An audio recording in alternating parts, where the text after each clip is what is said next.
Good afternoon, everybody. We're joined by the Michael Price family, UCLA women's head basketball coach Cori Close, junior Kiki Rice, and freshman Elina Aarnisalo. Coach, when you're ready for an opening statement.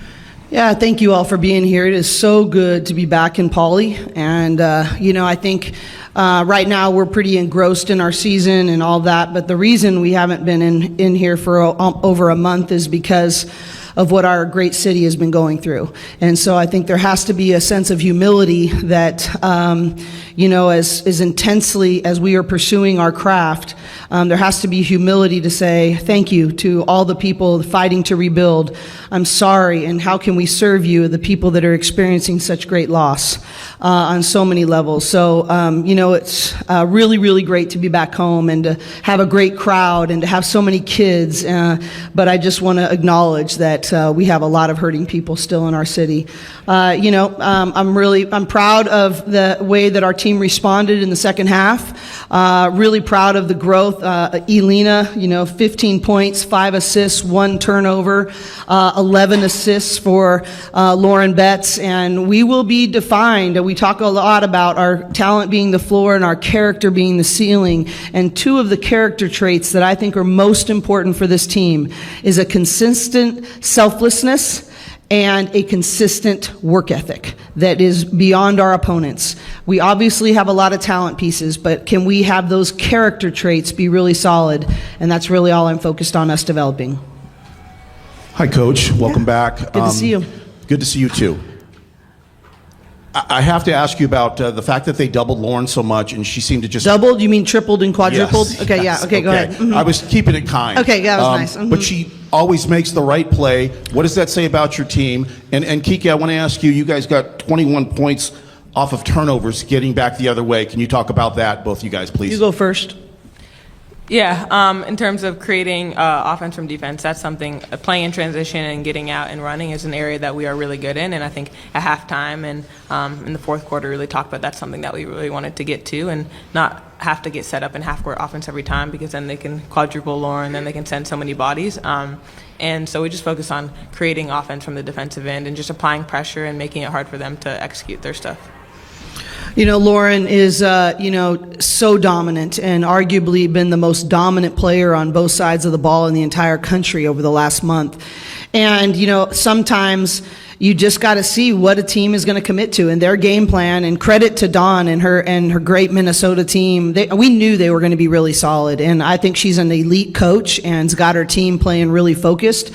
And, the reality is they were going to say, hey, we're going to force other people to beat us. And we're going to take our chances and send 3, 4, it doesn't matter, people, and we're going to make them make decisions in that kind of pressure.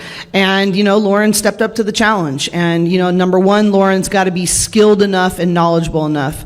But most importantly, she's got to be selfless enough and to say, what, if I'm just going to be a facilitator for my team. And how versatile is she? That she can be that kind of passer, as well as, and have the knowledge of how people are going to cut and rise. And we've been talking a lot about our 45 cuts and our rise on the weak side. So, I just think it speaks volumes to how dominant she's been, that they felt they needed to do that, and how selfless she is to be able to just facilitate for her teammates.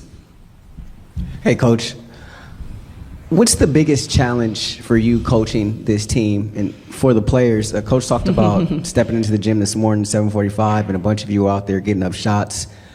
Who sort of organized that, and what does that speak to just about the chemistry and the character that Coach talked about of this squad? Well, before I let them answer, because they're 2 of the ones that are there every single time, is that Kiki Rice's elite work ethic has created a culture in our program that you feel left out if you're not doing the extra work. And that started with what she has brought to our team. And now it's like every single person comes, and it's not driven by the coaches, it is driven by the players. But I'll let you guys elaborate on that. Yeah, I think it's so great to see so many of us in the gym. It just has become a habit for everyone on our team. Everyone's in their 12 o'clock game, whatever, even if it's super early, we're all in there at 7 a.m. Starting our workouts. And I think it's a testament to just the character and the group that we have, that everyone's willing to do whatever it takes to be their best selves for this team. And I think it's definitely been a huge area of growth from like my freshman year to now. I think freshman year wasn't exact same in terms of everyone in the gym, and this year, every day before and after practice, there's someone shooting, so it's great to see. I also think we're like super grateful to have those coaches and staff who always come like 7 a.m. or even earlier, come to do individual workouts with us, come to rebound. They want to make us better as we want to improve, and that really helps everybody to like focus on certain areas they want to improve in. Biggest challenge, sorry. The biggest challenge is creating a sense of discomfort when we are below the standard, when the game doesn't provide that discomfort. So when the score doesn't do it, and I know I was on them pretty good tonight. I was not mincing a lot of words in the first half. But the reality is I just love them and believe in them so much. And so much that even when they're 20-0 at that point, and we're being below the standard, I can't let them settle. And the biggest challenge is figuring out the art form of what does that look like to hold the standard. Sometimes it's more animated than others, but the bottom line is I have to hold the standard of what I know they're capable of, even when the score doesn't reflect it. Coach, can you talk about just the spark that Elina gives off the bench and just her performance today when, you know, your key contributors weren't having the same production? Yeah, she's been tremendous, and she's been tremendous all year long. But I would say our depth and our bench over the course of the entire season has been just such a separator that we have a higher margin for error, because if one of our starters is having a tough night in any way, shape, or form, there's just somebody really, really capable to come in. But, you know, Elina's IQ is elite. Her understanding of purpose is elite. Her selflessness, her work ethic. And so she has earned the right by the work done in the dark that when she gets the opportunity in the light, she will shine. Coach, Charlotte Moore with FI360. I saw in the video vignette you spoke about what today was acknowledging Black History Month and how you were able to coach all diverse walks of life. Can you elaborate on that and talk about having this environment and crowd today? And before you start on that, Kiki, because I have to get the mic up, can you talk about what Coach told you? I saw her switch you over to Amaya and then let London get back to it, but can you just talk about that, because she was challenging guys in the first half? Thank you. You want to go first? Yeah. I mean, I think just putting different bodies on Battle. She's a great player, had a great game, and I think just kind of switching up just who was on her. London was playing, saw really good defense on her, and it was, took that challenge for a while, and then for a little bit I took that challenge, and we're just kind of switching off. But I think that's one of the greatest things about our team is like the versatility of defensive bodies that you can put on there at guards. I am a really fortunate coach to be involved in the incredibly precious lives of the most diverse sport in all of college athletics. Women's basketball has been the most diverse sport in college athletics for over a decade. And 67% of those are Black women.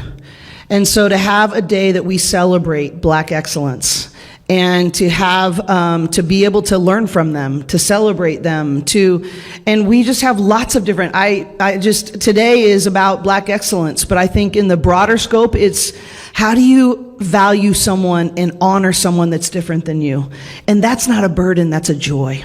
And so I am just so grateful to have a team that we did an exercise actually just in this room earlier this week, and we talked about each other's coins. And the coins are the things that are really important in your life outside of basketball that you don't even know that you share. And how do you learn from someone else's coins? They may be in their pocket. You may not see them all the time, but what a joy to go, man, Kiki, tell me about what your journey's been like, and how do we celebrate you as a Black woman, and what does that look like? And, I just think that, it's a very small step. I wish we did more in lots of different ways, but I think one of my biggest honors in leading a women's basketball program is the chance to honor and learn from so many people that are different than me. And I just think it's really, it's truly one of my greatest joys as a leader. Coach, looking at the stat sheet, London Jones a plus 22. How much is her shooting and her ability to get into the passing lanes? How critical is that for you guys? I don't think it's that her shooting. She's been a pretty good shooter for a long time. But I think it's her decision making that's gotten so much better. Her decision making, I think about the play. She was driving the lane and she ended up kicking it out to Tamia. Really been challenging her when she gets going downhill, when they take away her 3-point shot, the decision making out of that, as well as her ability to feed the post. She's been a pretty good on-ball defender for a long time, and her energy is infectious. But what I've loved about London's growth is her off-ball defense, how she's figured out how to make plays away from the ball and make her team better, even when she's not be able to create that pressure on the ball. So for us, it's just all about improvement. And so I'm just thrilled with the improvement that London is showing. She's earned it. Hey, Cori. Hello. You're talking about work ethic and standards and culture and whatnot. As this season has gone along, the accolades and everything, and people talking about you and all that, have the standards in those areas gotten tougher? Has the bar been raised in terms of all those little things that help you win? No. I think that the standard was already there because we already wanted to have championship standards. So those were already laid out for us. We study in the off season every year, like what are Final Four teams doing that maybe we're not yet? And what are the gaps that we need to close? And, but I'll tell you one standard that we've done better in past years that we're not doing right now. We're not rebounding well enough right now. And people can say statistically where we are in the Big Ten. We go by percentages of our misses. Percentages of our misses on offense, we try to get 40% or better. And on defense, we're trying to get 70% or better, 75% actually. And we've been in the 60s the last 3 games in a row. And I told them, do you guys want to run or not? And they said, yeah, we want to play in transition more. We didn't like grinding it out and having them be able to set their defense and double team. Get more rebounds. When you get more defensive rebounds, you earn the right to play in transition that way. And so I don't think we've changed the standards. It takes what it takes to be a championship team. And it's just a matter of what kinds of habits we're willing to earn. Hi there. Hi. I know you guys probably weren't too happy about the way you started the game, and I'm always thinking ahead. The Big Ten is still a conference that we're all learning. Ohio State's coming up here in 3 days, and they're no joke, and probably can't really afford to start behind the 8 ball on that. What have you already taken from this game that you're going to take forward into this next huge matchup? It's just going to be about aggression, taking care of the ball, because they love to press the entire game. And the more we create stops on defense and get defensive rebounds, the less we'll have to deal with their press. So if we really learn from today and we know how we want to play, and we got an opponent they are going to force us to choose. Ohio State will force us to choose. Will we be disciplined enough to create really difficult shots and make sure we hold them to one hard shot? And if we do that, we'll be all right. But if we didn't learn from today, we don't carry those things over, that's a team that'll make you pay. Coach L.T. Willis, this question is for you and Kiki. The style of basketball that you guys are playing now compared to playing teams in the Pac-12 twice, sometimes 3 times, not 1 time, what's been the biggest difference for you as far as approaching a game? Well, I'm just so thankful for my staff and our video team, because where we used to probably watch between 6 and 8 films on a team, and then the coach that's in charge of that scout maybe between 4 or 5. Now we're in the 10 to 12 range, because we're just starting at a different baseline in terms of our knowledge of that team. And so I'm so grateful to have a staff. It's a lot more work playing everybody once, and especially in a new conference. And I just have an incredible staff that's willing to do the work to still make sure that we're the more prepared team. Today, I thought JC did a great job on the scout for this game. And, so I think I'm just really thankful to have a staff that makes that work. You guys have something to say about it? Yeah, I mean, our staff prepares us incredibly well for each team that we play. I think it is tough only playing teams one time just because we don't come in with that like baseline knowledge. I remember looking at scouts last year and I basically I knew all the players and what they ran and just like how the teams were. But this year, like Minnesota, I didn't really know anything about. So it's different for sure, but our staff does a really good job of equipping us with all the tools that we need to play at the highest level. Would you say that's an advantage or disadvantage? Playing somebody like I think it's an advantage yeah, because yeah. we have so much depth. We have a higher margin for error. So, and we have a team that few staffs have in terms of our video team and what we're able to create in advance. So it may be a challenge, but I think we have turned it into an advantage. Thank you. Congrats on the win, everyone. Coach, can you talk about how easy for you as a coach to have players like Kiki and the other teammates that want to get in the gym? And then, Kiki, can you talk about like the effect that you've seen that has on other players as well when you go work out and things of that nature? I want to give props to Kiki also. She's not a real like boisterous leader, and she leads by example, but we always talk about that leadership is influence, and you have to make them follow you. And I think the reality of what you're seeing in our work ethic is how she has found her best and most effective influence and impact. And so, and I think, E can talk to that about the example that it said. It just wasn't even an option but by the time E got here, it was just what we do. And E would have done it anyways because she's built like that as well. But the reality is that leadership is example first and influence second. And Kiki has found her lane to do it the way she wants to do it. Not maybe looks different. Her big mentor on our staff is Coach Tasha Brown, and she's done an excellent job. And Tasha is spirited and fiery. And what I love is that she's honored that Kiki can have just as much influence and do it in her own way. Yeah, for me, I'd say I think that's just the mentality and kind of person that I am and came here with, and I think I would just give a huge shout out to all my teammates to be like, to see, me working out, me doing that kind of stuff, and be, 100% willing and wanting to join and to do their own stuff as well. And I think that's why we have such a great team, is because everyone is so willing to put that work in and to get better and wants to get better. And it's so cool seeing like all the freshmen come in and just jump right into that, and that be second nature to everyone. So it's really been awesome to see kind of that culture change that we've had. Yeah, I think for all freshmen and transfers, it's been really inspiring to see all the older players like Kiki and other juniors like doing the individual work. It's also been easier for us to join in then because someone is already leading the example, so we can like jump in and start doing our own work with the coaches and staff. So I think, it's a part of our culture, and we could really feel it when we came here. How lucky am I? These two are they're just spectacular. You haven't scored this much since November. You got out to such a hot start when you first got here, but what have these past couple of weeks and maybe even months looked like just trying to get back in your groove again, find your shot, and start scoring more? Well, it's been a lot of work, like individual works with the assistant coaches, trying to focus in every practice, stay aggressive. I've watched a lot of film, and I think it just showed in this game, the work that I've put in with the coaches and other players. David Yavkovitz from The Next. I have two questions, actually, one for Kiki, one for Elina.